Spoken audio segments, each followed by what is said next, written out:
السلام عليكم ورحمة الله وبركاته. أيوة، بدينا الحين، جات العطلة وبدأت المشاكل بالتدريج شوي شوي.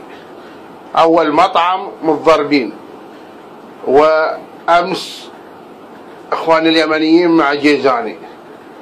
أنا أقول ما دام بدأت العطلة يا شباب كل واحد يحكم عقله، ما احنا مناقصين مشاكلكم الله يهديكم. بدأت العطلة وبدأت مشاكلكم معاكم. السجون بتنترس، التوقيف بينترس، إلى متى يعني؟ هذول اللي يجون يشتغلون عندنا في السعودية تراهم ما جاوا يقعدون يتلعبون علينا، ولا هذول جايين يطلبون رزقهم ورزق عيالهم. يا أخي عندك سلعة تبي ترجعها، أكله ما عجبتك يا أخي بالأدب. لا متى احنا قاعدين نسوي نفسنا زعاطة؟ يا أخي دريت إنك سعودي تقعد تتبلى نفسك على المصريين ولا على اليمنيين ولا على الهنود؟ إلى متى يا أخي تكبرون أنت؟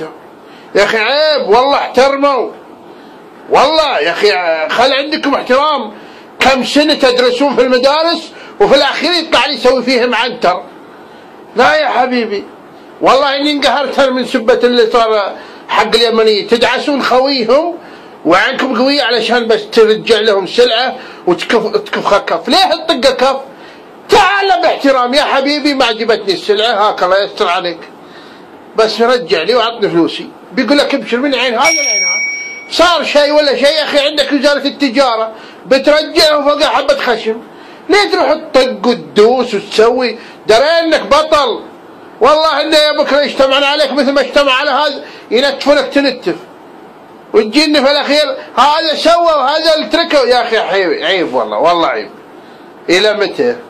عيب والله، ترى احنا سعوديين، خلونا اخوان يا اخي. اليمنيين يلا يشيلون نفسهم مساكين، والعمال هالهنود ذول الباكستانيين نظفوا ديرتكم، غسلوا سياراتكم، وعينكم قويه بعد ياكلونكم، يطبخون لكم ياكلونكم. درينا بفلوسكم، درينا. لا تذل العالم بفلوسك. ترى الواحد عنده كرامه يا اخي، والله والله جد الواحد عنده كرامه. اخي تعصبون في الواحد الله يهديكم. انا ناقص اعصب. يلا مع السلامه حبايبي.